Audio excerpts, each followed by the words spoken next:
Halo rekan-rekan petugas sensus, selamat datang di sesi panduan kita. Hari ini kita bakal membedah tuntas gimana sih caranya melacak siapa pemilik sebenarnya di balik setiap unit usaha yang kalian temui nanti. Sebagai ujung tombak sensus ekonomi 2026, tugas kalian itu nggak cuma nyatat nama toko atau pabrik aja loh, tapi kalian harus menggali langsung sampai ke akar struktur finansialnya. Coba bayangin deh, dari semua pintu usaha yang bakal kalian datangi nanti, pernah kepikiran nggak sih siapa yang sebenarnya pegang kendali permodalannya? Apakah murni dari kantong keluarga, ada campur tangan dana negara, atau jangan-jangan ada suntikan dana gede dari investor luar negeri? Nah, jawaban dari pertanyaan-pertanyaan ini adalah kunci mutlak buat kita paham peta kekuatan ekonomi real Indonesia. Biar materi kita gampang dicerna, ini dia 5 poin bahasan kita. Mulai dari konsep dan tujuan, referensi waktu, kategori utama modal, studi kasus lapangan, sampai nanti kita bahas prinsip probing. Yuk, langsung aja.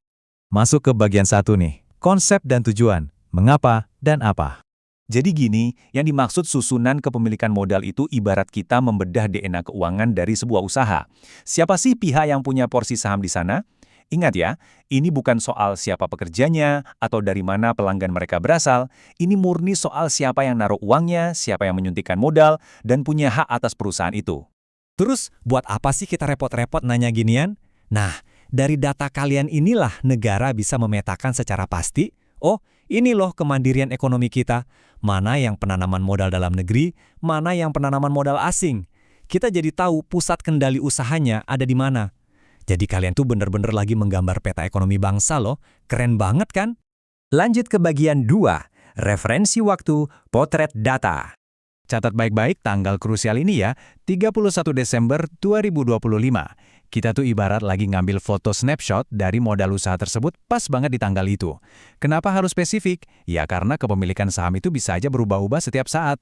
Tapi kalau misalnya usahanya baru mulai buka di tahun 2026, patokan kita adalah kondisi permodalan pas awal mereka berdiri. Jangan sampai kalian terkecoh sama kondisi pas lagi wawancara di pertengahan 2026 ya.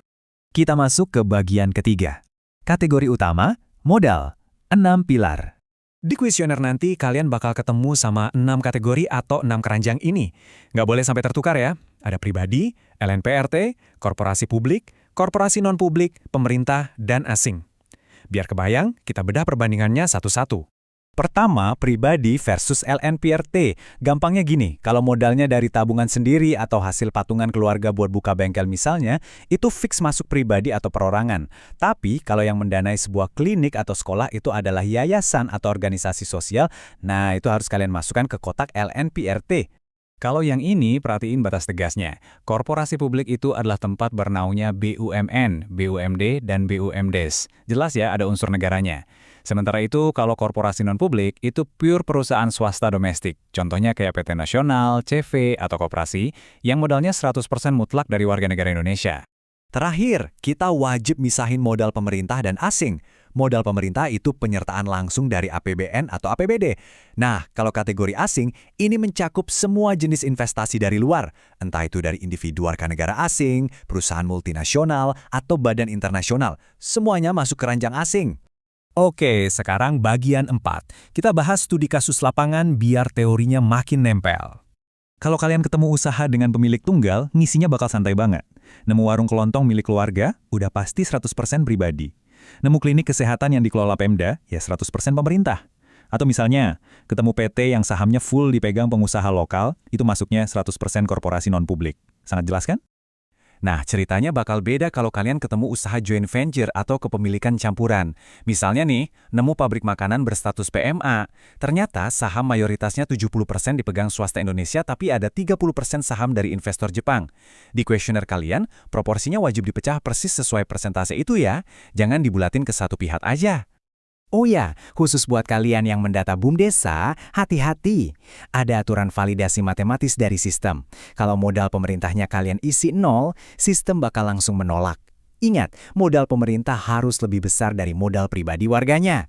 Terus, kalau di total, modal dari asing atau swasta itu nggak boleh sampai 50%. Kenapa aturannya gitu? Ya supaya kendali utamanya tetap ada di tangan desa. Kita sampai di bagian terakhir, bagian 5. Prinsip probing. Mengajukan pertanyaan yang tepat. Di lapangan nanti, pakai deh teknik corong ini. Mulai dari obrolan yang luas, baru mengerucut ke data presisi. Awali dengan nanya santai, Bapak, Ibu, pemilik utama usahanya siapa ya? Habis itu, pastikan status badan hukumnya. Kalau udah ngalir, baru deh tembak pertanyaan tajam. Kira-kira ada saham dari luar negeri nggak, Pak? Setelah semua pihak yang nyuntik modal teridentifikasi, baru kalian tentukan angka persentasenya dengan akurat. Dan tolong, jangan pernah lupakan aturan besi yang satu ini. Pas kalian jumlahkan semua persentase dari kategori modal tadi, hasil akhirnya wajib, fardhu ain, harus berjumlah 100%. Nggak boleh 99, nggak boleh 101. Pokoknya harus pas 100%. Teman-teman, ketelitian kalian waktu ngedata struktur modal ini beneran krusial. Data yang kalian bawa pulang nanti bukan sekedar deretan angka untuk arsip, tapi itu pondasi kokoh negara buat ngukur dan menjaga kemandirian ekonomi bangsa kita tercinta. Jadi, apakah struktur permodalan yang kalian temukan di lapangan nanti bakal ngasih lihat wajah asli kemandirian ekonomi kita? Pasti dong. Makanya tetap semangat, siapkan selalu pertanyaan probing terbaik kalian, dan ingat betapa besarnya dampak dari akurasi data kalian.